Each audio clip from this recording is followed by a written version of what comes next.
अस्सलाम वालेकुम and very good evening to all of you dear students. तो आज मैं आपके लिए एक और लेक्चर लेके आ रहा हूँ for the class 11th in the playlist of the Newton's laws of motion. जैसा कि आपको पता है कि मैं फटाफट फ्रिक्शन को कंप्लीट करने वाला हूं। तो अभी तक फ्रिक्शन का स्टैटिक फ्रिक्शन क्या होती है, लिमिटिंग स्टैटिक फ्रिक्शन क्या होती है और काइनेटिक फ्रिक्शन क्या होती है, तो कब कौन से रिलेशन यूज करते हैं, तो कौन किसके बराबर होता है, ये सब मैंने बता दिया और न्यूमेरिकल अप्रोच भी थोड़ा दे दिया।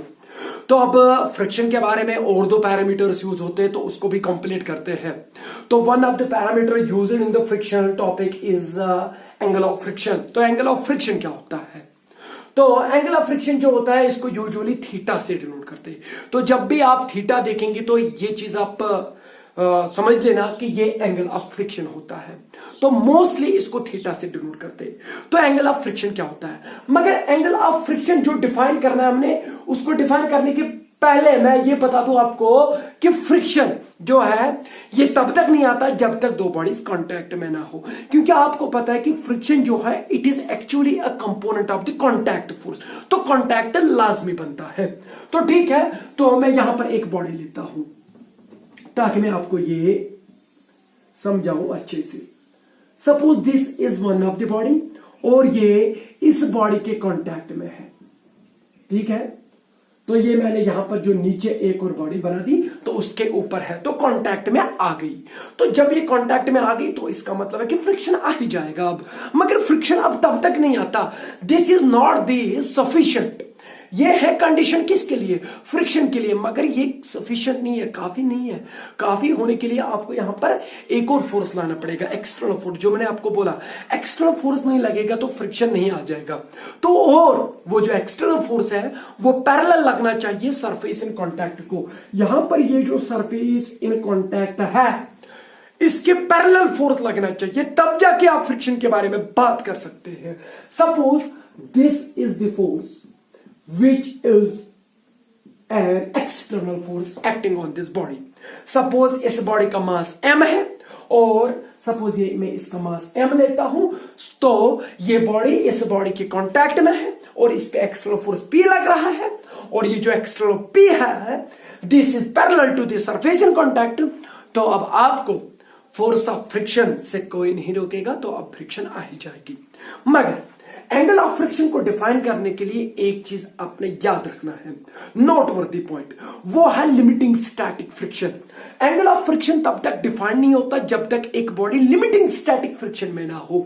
मतलब eight the verge of coming in the motion, वो मोशन में आना चाहती है अब मगर अभी नहीं आई, तो उसका मैक्सिमम केस, लिमिटिंग केस, यानी कि स्टैटिक फ्रिक्शन नहीं लेनी है, स्टैटिक फ्रिक्शन का मैक्सिमम केस लेना है, maximum static friction.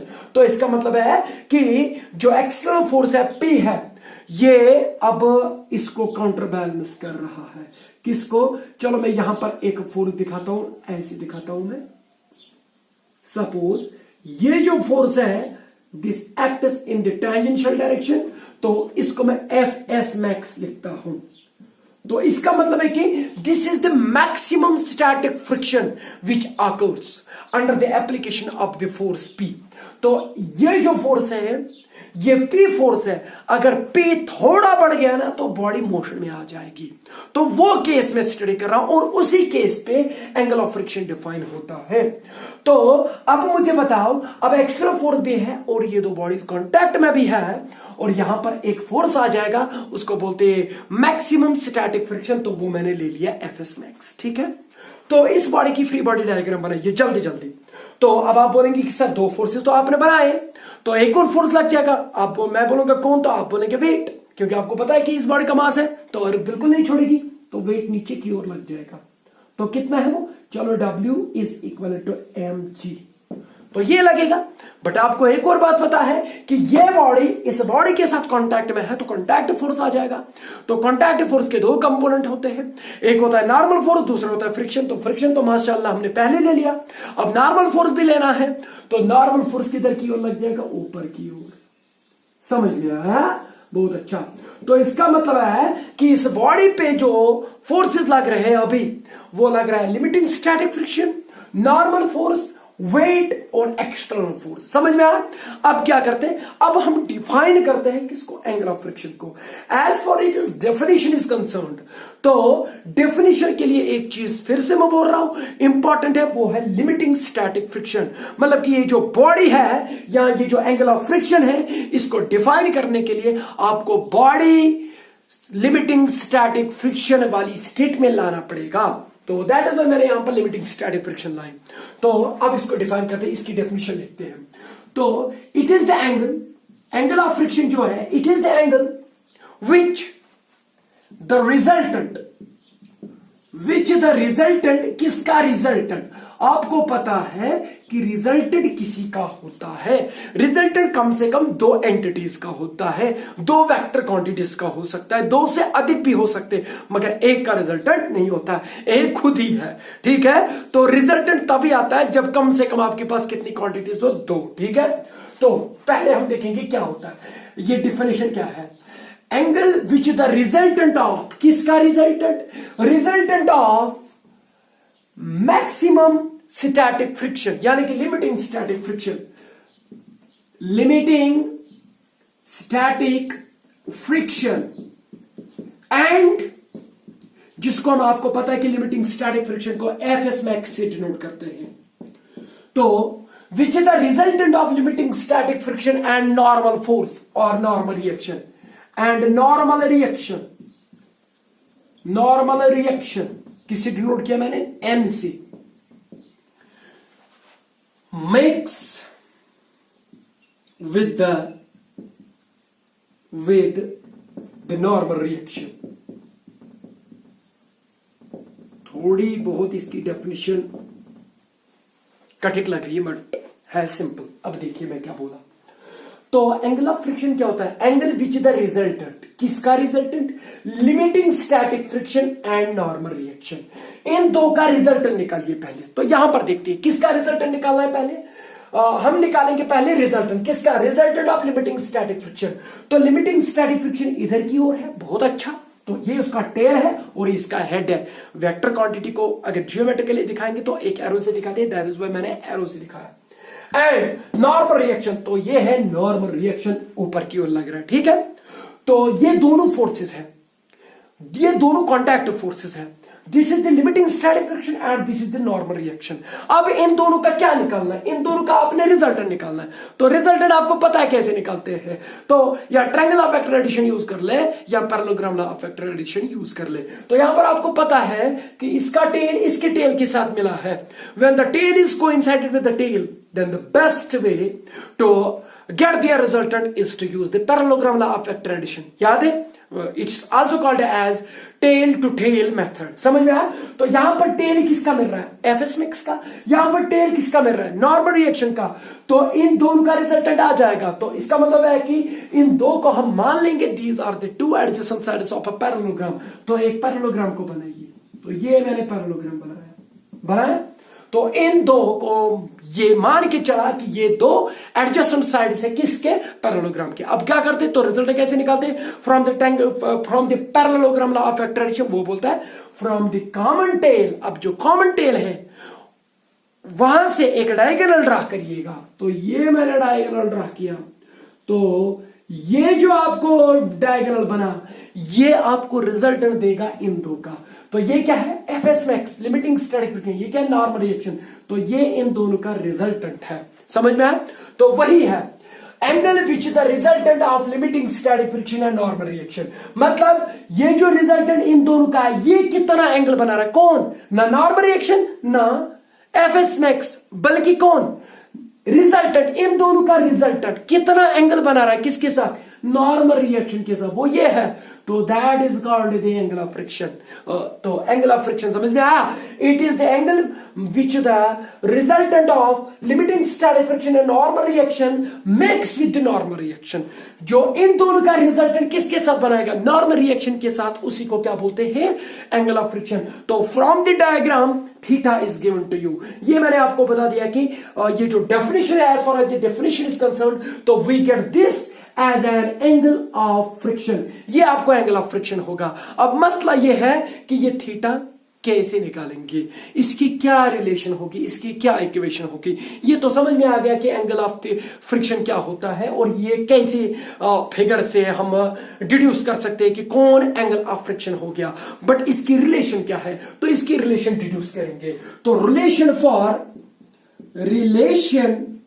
For angle of friction, angle of friction की रिलेशन क्या होगी, एंगल ऑफ फ्रिक्शन।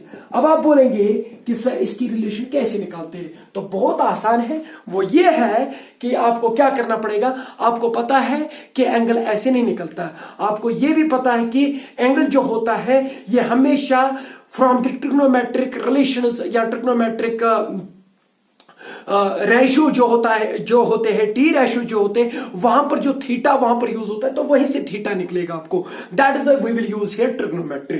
तो ट्रिग्नोमेट्री आपको पता है कि वो कहां पर यूज होती है, राइट ट्रायंगल में होती है। तो राइट ट्रायंगल आपको दिखेगा यहां पर और उसके दो साइड्स पता होंगे तो आपको थीटा पता चल जाएगा as you have studied in class 10th।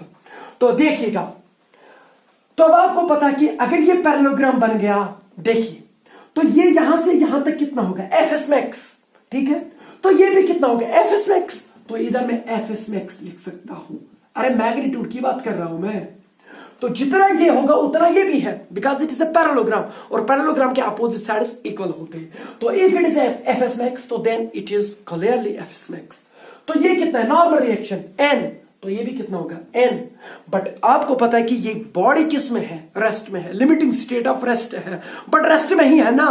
तो जब रेस्ट में ही है तो एक्सेलरेशन 0 होगी, इस डायरेक्शन में भी 0 और इस डायरेक्शन में भी 0। इसका मतलब है कि नॉर्मल रिएक्शन आपको किसके बराबर होगा, वेट के बराबर, क्योंकि net force in the direction must be 0 because there is no any acceleration of this body along this direction. और इस डायरेक्शन में भी नेट फोर्स 0 होना चाहिए, यानी कि जो आपका एक्सटर्नल फोर्स P है ये आपको एफ एस मैक्स के बराबर होना चाहिए, तब जाके ये बॉडी लिमिटिंग स्टेट में रहेगी, लिमिटिंग स्टैटिक फ्रिक्शन में रहेगी। ठीक है, बहुत अच्छा। तो अब आपको पता है कि यहां पर एक राइट ट्रायंगल में देखता हूं, तो ये है राइट ट्रायंगल, दिख रहा है, इधर में दिखाता हूं, तो ये मेरे पास राइट ट्रायंगल बन गया, ठीक है। तो ये जो है ये वाला, this is the angle of friction, हमने यही निकालना है, इसी की रिलेशन निकालनी है थीटा। बट आपको पता है कि ये कितना है, ये है नॉर्मल रिएक्शन एन, बहुत अच्छा। और ये कितना है, ये वाला साइड एफ एस मैक्स है। फ्रॉम द जियोमेट्री हमें ये पता चला ये एफ एस मैक्स है। अब मुझे एक बात बताओ, अब हमने एन को निकालना है, एफ एस मैक्स को निकालना है, वो अलग बात है। मगर एक बात बताइए मुझे कि अगर आपके पास एक राइट ट्रायंगल है और आपको एंगल निकालना होगा, तो आपको कम से कम दो साइड्स पता होने चाहिए। आप ट्रिग्नोमेट्री यूज करके आप थीटा को निकाल सकते हैं। तो सेम हैपन्स हियर, यहां पर आपको दो साइड्स पता है और आप ट्रिग्नोमेट्री यूज करके इस थीटा को निकाल सकते हैं। अब मसला यह कि कौन से दो साइड्स हमें पता है, हाइपोटेन्यूज, बेस, परपेंडिकुलर, कौन सी चीज हमें पता है। But as far as angle theta is concerned, this side will be treated as base and this side will be treated as perpendicular. इसका मतलब यह है आपको बेस और परपेंडिकुलर पता है। जब आपको बेस और परपेंडिकुलर पता है, बताइए आप किस ट्रिग्नोमेट्रिक रेशियो का सहारा लेंगे। तो अब आप देखेंगे उसके लिए कि हम वो वाला ट्रिग्नोमेट्रिक रेशियो लेंगे जहां पर बेस भी यूज होती है और परपेंडिकुलर भी यूज होता है, वो है tan थीटा। क्योंकि tan थीटा किसके बराबर होता है, परपेंडिकुलर डिवाइड बाय बेस। तो यहां पर हम tan थीटा को लेते हैं। तो फ्रॉम द जियोमेट्री या फ्रॉम फिगर आप मुझे बताइए tan थीटा किसके बराबर होगा। तो tan theta will be equal to perpendicular divide by base. तो परपेंडिकुलर एफ एस मैक्स है, तो मैक्सिमम स्टैटिक फ्रिक्शन का वैल्यू जो होगा उसको डिवाइड करिएगा बेस के साथ, और बेस यहां पर है नॉर्मल रिएक्शन। तो इन दो का वैल्यू निकाल के आप tan थीटा निकाल सकते हैं। ठीक है, तो यहां पर मैं इसको मिटा देता हूं और हम देखते हैं अब ये एफ एस मैक्स किसके बराबर। तो आपको पता है कि ये जो एफ एस मैक्स होता है इसकी हमने पहले से रिलेशन निकाली है, f S max is equal to mu s n, coefficient of static friction into normal reaction. याद है, तो बहुत अच्छा। तो f S max is equal to mu s n, याद है, मैंने निकाला है। अगर आपको नहीं पता तो आप इस प्लेलिस्ट के इससे पहले जो लेक्चर्स है वहां पर आप इस चीज का यूज कर सकते हैं, या ये चीज आपको पता चल जाएगी। एफ एस मैक्स किसके बराबर होता है, म्यू एस एन, तो डिवाइड बाय क्या हो जाएगा, normal reaction, normal reaction, normal reaction गयो, ठीक है। तो आपको tan थीटा पता चल गयो, तो tan थीटा किसके बराबर होगा, यहां पर बराबर, सॉरी, तो tan थीटा जो होगा वो होगा म्यू एस के बराबर। तो what is mu s, coefficient of static friction, तो आपको थीटा पता चल गया। तो what is theta, theta is the angle of friction, आप यहां पर ऐसे भी लिख सकते हैं, तो theta is equal to tan inverse of, उधर जाके इनवर्स फंक्शन बनेगा म्यू एस, तो this is the relation for, this is the relation for angle of friction. तो angle of friction is numerically defined as, क्योंकि हमने यहां पर value निकाला है, तो angle of friction is numerically defined as the tan inverse of coefficient of static friction. तो जो कोफिशिएंट ऑफ स्टैटिक फ्रिक्शन होगा तो उसका tan इनवर्स लगाइएगा, you will get the value of the angle of friction. But यहां पर अगर आप इस चीज का सहारा नहीं लेंगे तो ये चीज देखिएगा, tan थीटा किसके बराबर होता है, म्यू एस के बराबर। तो यहां से आप कोफिशिएंट ऑफ स्टैटिक फ्रिक्शन को भी डिफाइन कर सकते हैं न्यूमेरिकली। तो numerically coefficient of static friction is equal to the tangent of the angle of friction. तो tan of angle of friction हमेशा किसके बराबर होता है, coefficient of static friction.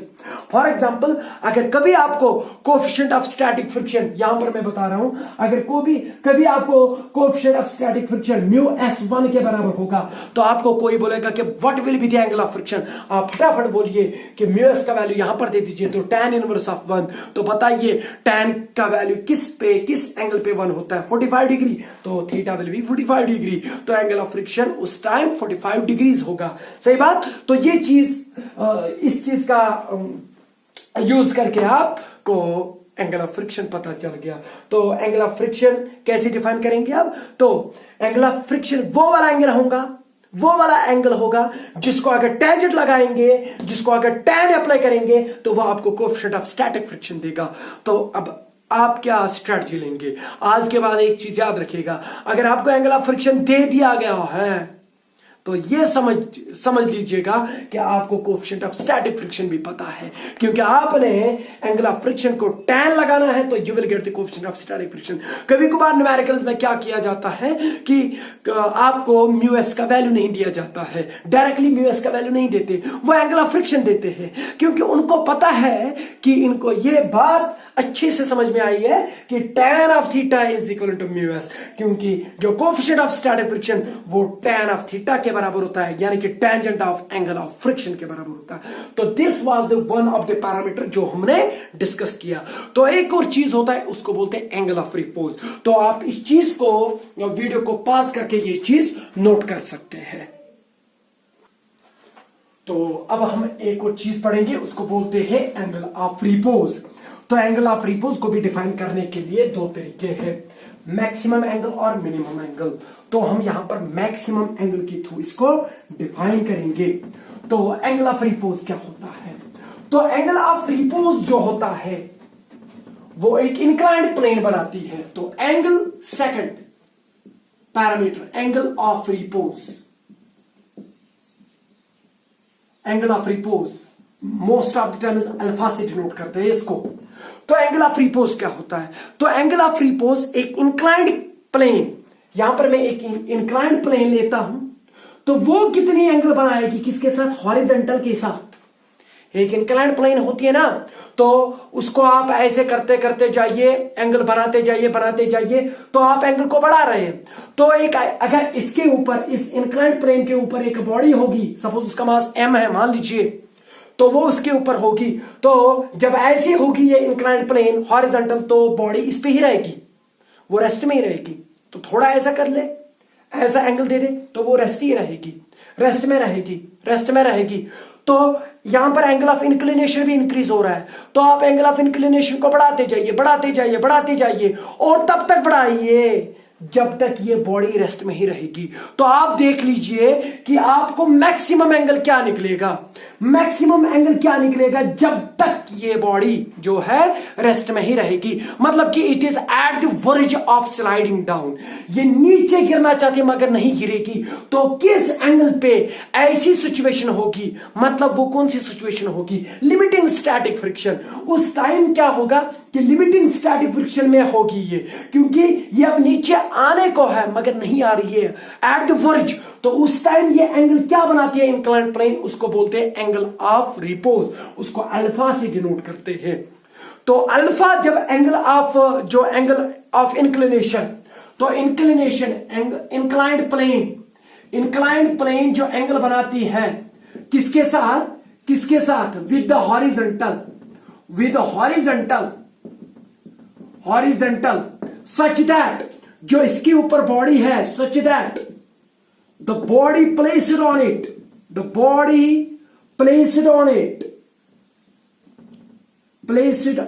it is at the verge of sliding down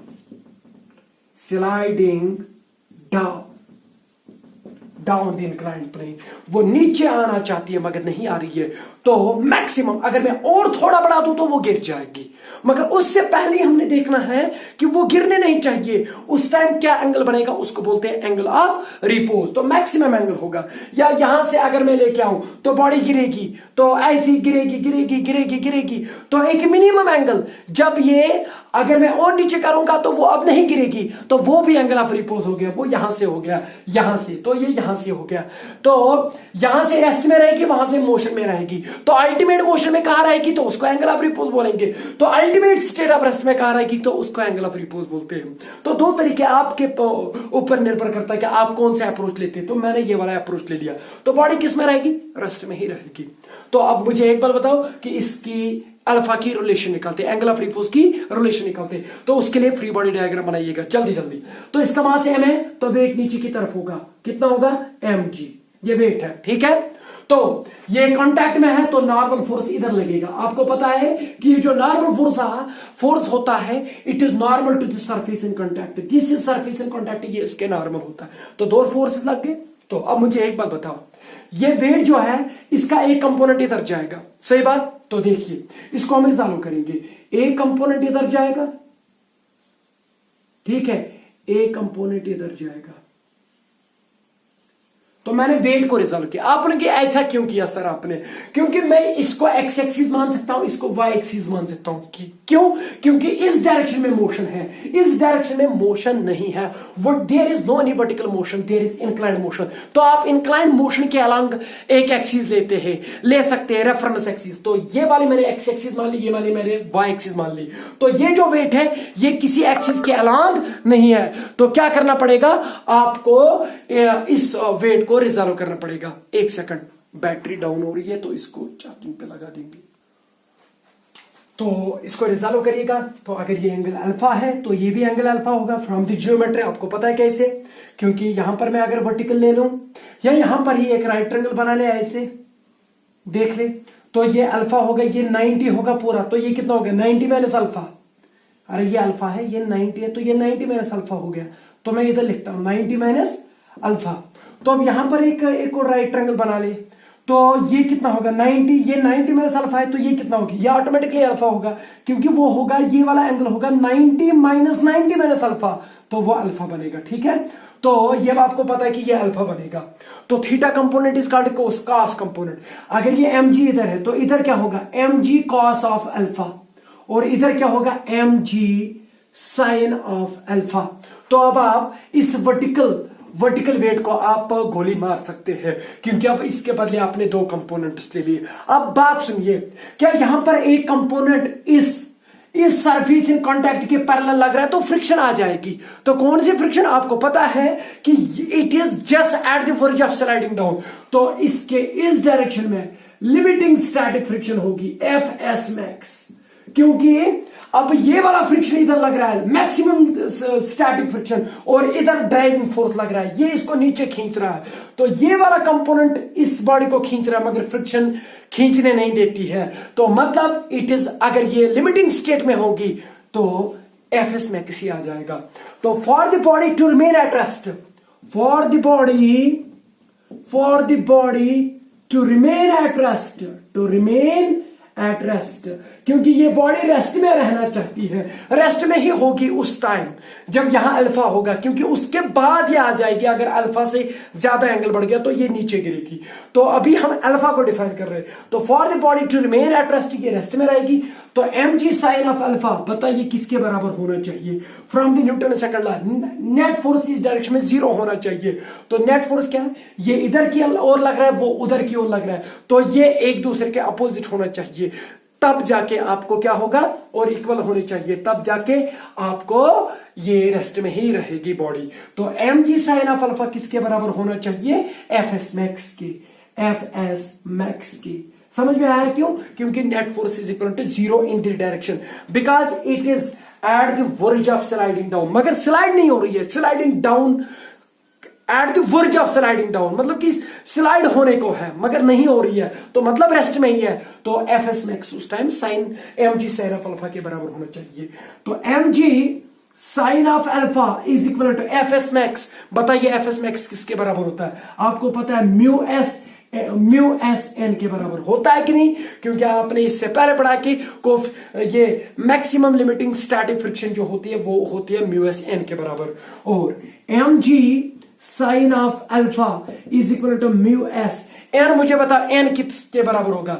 N जो है वो इधर की ओर है, ये बॉडी जो है रेस्ट में है, तो इस डायरेक्शन में भी नेट फोर्स 0 होना चाहिए। अगर एन इधर की ओर है तो इधर की ओर क्या है? mg cos of alpha. तो एन किसके बराबर होना चाहिए? mg cos ऑफ अल्फा के बराबर, क्योंकि जब ये इसके बराबर होगा तो नेट फोर्स फिर से 0 होगा। तो एन के बदले हम mg cos ऑफ अल्फा लिख सकते हैं, mg cos of alpha from the figure. तो mg और mg गया कि नहीं गया? तो इधर साइन अल्फा है, तो इधर cos अल्फा है, तो इधर लेके आओ, तो ये बनेगा sine alpha divide by cos alpha. उसको क्या बोलते हैं? tan alpha. तो tan अल्फा किसके बराबर होगा? tan alpha is equal to mu s. मतलब कि ठीक उसी तरह जो अल्फा है वो किसके बराबर होगा? tan inverse of mu s. मतलब जिस तरीके से हमने कोफिशिएंट ये एंगल ऑफ फ्रिक्शन निकाला tan थीटा, वो किसके बराबर निकला? Mu s. तो tan अल्फा भी म्यू एस के बराबर निकला। तो ये इस बात की गवाही देता है कि जो अल्फा है, एंगल ऑफ रिपोर्ट जो है वह एंगल ऑफ फ्रिक्शन के बराबर होता है। तो यहां पर हम ये कंक्लूड कर सकते हैं alpha is equal to theta, क्योंकि जो अल्फा होता है वो किसके बराबर निकला? tan inverse of mu S. और जो थीटा होता है वो भी tan inverse of mu S होता है, क्योंकि आपने इससे पहले एंगल ऑफ फ्रिक्शन भी देखा। तो अगर अब आपको एंगल ऑफ फ्रिक्शन दिया गया होगा या एंगल ऑफ रिपोज दिया गया होगा, आप डरिए मत, ये चीज ध्यान में रखिएगा कि आपको कोफिशिएंट ऑफ स्टैटिक फ्रिक्शन पता चल गया, क्योंकि कोफिशिएंट ऑफ स्टैटिक फ्रिक्शन ही होता है tan ऑफ अल्फा के बराबर। तो अगर अल्फा आपको पता है, एंगल ऑफ रिपोज पता है, तो उसको tan अप्लाई करिएगा, तो जो आपको वैल्यू आ जाएगा वो होगा कोफिशिएंट ऑफ स्टैटिक फ्रिक्शन। तो मतलब कि कोफिशिएंट ऑफ स्टैटिक फ्रिक्शन को डिफाइन करने का एक और तरीका, but it is again the numerical way. तो numerically coefficient of static friction is defined as the tangent of angle of repose. तो tan of angle of repose और tan of angle of friction will give you the coefficient of static friction. तो ये दो parameters थे जो हमने आज पढ़ने थे। तो इसी के साथ ये कंक्लूड हो गया। तो अब इस पे एक न्यूमेरिकल देखते हैं कि उसको भी सॉल्व करेंगे, देखेंगे कि ये थीटा और अल्फा यूज कैसे हो रहे हैं। ठीक है, तो एंगल ऑफ रिपोज, मुझे लगता है कि आपको एंगल ऑफ रिपोज भी समझ में आया होगा कि जैसे angle of repose define numerically किया जा रहा है, वैसे एंगल ऑफ फ्रिक्शन भी डिफाइन किया जा रहा है। तो इसका मतलब है कि अगर आपको एंगल ऑफ फ्रिक्शन पता या एंगल ऑफ रिपोज दिया गया है तो डरिए मत। इसका मतलब यह है कि इनडायरेक्टली आपको एक और चीज दिया गया है, वो है कोफिशिएंट ऑफ स्टैटिक फ्रिक्शन। और जब आपको कोफिशिएंट ऑफ स्टैटिक फ्रिक्शन पता है तो अब आप फ्रिक्शन के बारे में निश्चिंत रहिए। आप ये कह सकते हैं कि बॉडी किस वाली स्टेट में है, क्या स्टैटिक फ्रिक्शन वाली स्टेट में है या काइनेटिक फ्रिक्शन वाली स्टेट में है। क्योंकि आपको जब म्यू एस पता है तो एफ एस मैक्स जो होता है, जब भी आप फ्रिक्शन पे क्वेश्चन करेंगे तो एफ एस मैक्स निकालते हैं पहले, तो वो होता है म्यू एस एन के बराबर। अगर म्यू एस नहीं पता तो थीटा, अल्फा पता तो म्यू एस पता चल गया, थीटा पता तो म्यू एस पता चल गया। In both the cases you will get the value of mu s, put the value of n and do their product, you will get the fs max, and fs max is the deciding relation in friction, तो friction पे जो भी question आ जाएगा तो आप यही चीज use करते हैं पहले। तो आप एक न्यूमेरिकल फटाफट करते हैं। चलो मैं यहां पर एक क्वेश्चन देता हूं आपको कि एक बंदा है, सपोज उसका मास है 40 kg। अ पर्सन या एक बॉय है, उसका जो मास है वो कितना है, सपोज वो 40 kg है। जस्ट स्लाइड इज डाउन, ये समझ में आ रहा है, just slide is down on an inclined plane, on a rough inclined plane. जब मैं रफ नाम यूज करूंगा ना, रफ वर्ड जब भी यूज होता है तो इसका मतलब कि फ्रिक्शन को कंसीडर करिएगा। अगर स्मूथ वर्ड यूज होता है ना, जो न्यूमेरिकल्स में होता है मैक्सिमम टाइम, तो जब स्मूथ वर्ड वहां पर यूज होगा तो ये चीज इस बात की गवाही देता है कि आप फ्रिक्शन को नेग्लेक्ट करिएगा। ये चीज याद रखिएगा, रफ एंड स्मूथ। तो ठीक है, just slide is down on a rough inclined plane, rough inclined plane, एक रफ इंक्लाइंड प्लेन है, उससे जस्ट स्लाइड हो रहा है। मतलब जब जस्ट स्लाइड वर्ड यूज होगा तो इसका मतलब ये है कि ये लिमिटिंग स्टैटिक फ्रिक्शन वाला केस है, यानी कि ये एंगल ऑफ रिपोज वाली कंडीशन है। ठीक है, तो ये चीज याद रखिएगा। अब इंक्लाइंड प्लेन कैसा है वो दिया गया है कि इंक्लाइंड प्लेन ऐसा है which rises 5 metre on every 13 metre.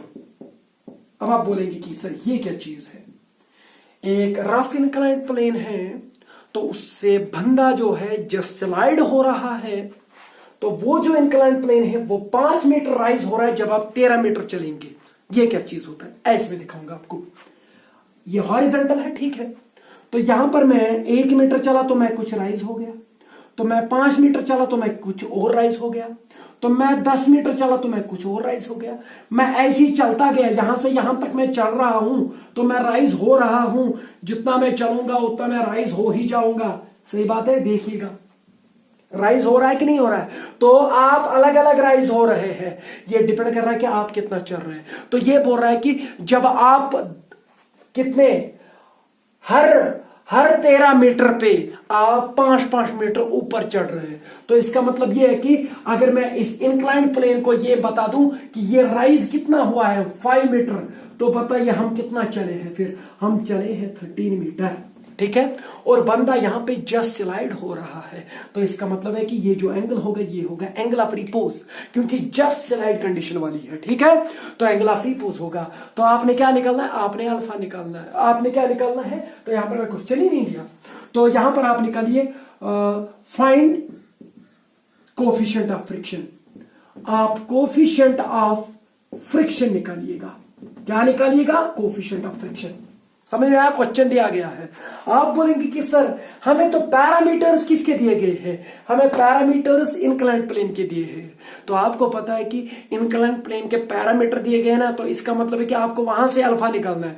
जब आपको अल्फा निकलेगा, एंगल ऑफ रिपोज निकलेगा, तो आपको तो म्यू पता ही चल जाएगा, कोएफिशिएंट ऑफ फ्रिक्शन पता चल जाएगा, क्योंकि आपको पता है कि tan अल्फा किसके बराबर होता है, इससे पहले पढ़ा आपने। तो tan अल्फा होता है म्यू एस के बराबर। इसका मतलब tan अल्फा चाहिए आपको, तो जो tan अल्फा का वैल्यू निकलेगा वही कोएफिशिएंट ऑफ स्टैटिक फ्रिक्शन होगा, तो वही आपने निकालना है। तो इसका मतलब है कि we have to focus on tan alpha. मगर यहां पर कैसे tan अल्फा निकालेंगे, अरे ज्योमेट्री यूज कर ले, 10th वाली ज्योमेट्री। तो परपेंडिकुलर दिया गया है, हाइपोटेन्यूज दिया गया है, बेस नहीं पता, बेस निकाल ले, tan पता चल जाएगा। पाइथागोरस थ्योरम यूज करके या ट्रिग्नोमेट्रिक रिलेशंस यूज करके, आइडेंटिटी जितनी भी है वो यूज करके। तो यहां पर मैं जल्दी फटाफट इसको सॉल्व करते हैं। तो आपको परपेंडिकुलर पता और हाइपोटेन्यूज पता, तो परपेंडिकुलर और हाइपोटेन्यूज के बीच में कौन सा ट्रिग्नोमेट्रिक रेशियो होता है, साइन। तो साइन अल्फा पता चल गया, तो साइन अल्फा किसके बराबर होगा, हियर फ्रॉम दिस फिगर। तो साइन अल्फा हो गया परपेंडिकुलर डिवाइड बाय हाइपोटेन्यूज, यानी कि 5 डिवाइड बाय 13।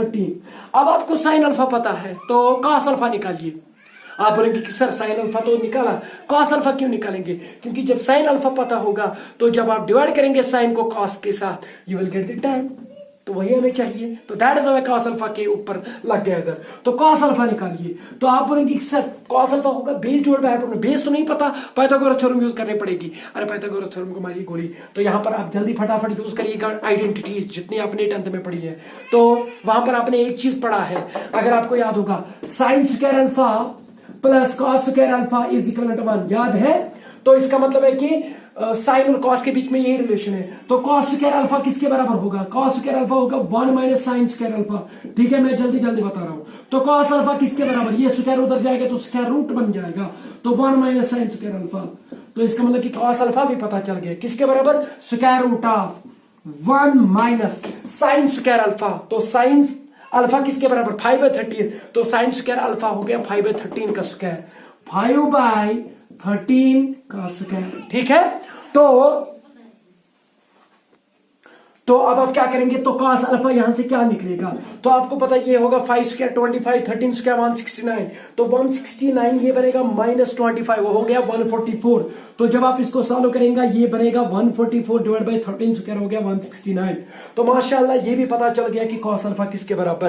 तो यहां से मैं इधर लिखता हूं अब, क्योंकि मुझे लगता है कि आपको ये विजिबल नहीं होगा।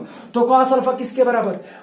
12 स्क्वायर हो गया 144, 13 स्क्वायर हो गया 169। तो ये बन जाएगा 12/13। ठीक है, तो अब cos अल्फा भी पता, तो इसका मतलब देयरफॉर tan अल्फा भी पता चल गया। बता tan अल्फा किसके बराबर? sin alpha divide by cos alpha. sin alpha कितना है? sin अल्फा है 5/13, तो 5/13 लिख ले divide by cos alpha. cos alpha कितना है? 12/13, 12/13, 13 and 13 गॉट किल्ड। तो tan अल्फा, तो tan अल्फा को हम क्या बोलते हैं? Coefficient of static friction. तो म्यू एस किसके बराबर होगा? 5/12। तो इसको आप सॉल्व करेगा, यही होगा। तो न्यूमरेटर छोटा, डिनोमिनेटर बड़ा, तो वैल्यू 0 और 1 के बीच में होगा। तो 5/12 जब आप सॉल्व करेंगे ये कुछ 0.4 के करीब आ जाएगा। तो इसका मतलब कि कोएफिशिएंट ऑफ फ्रिक्शन भी पता चल गया 0.4। समझ में आया? तो ये चीज मैंने बोला था कि आप कैसे सॉल्व कर सकते हैं इन जैसे क्वेश्चंस को। तो मुझे लगता है आज के लिए इतना काफी। थैंक यू, शुक्रिया।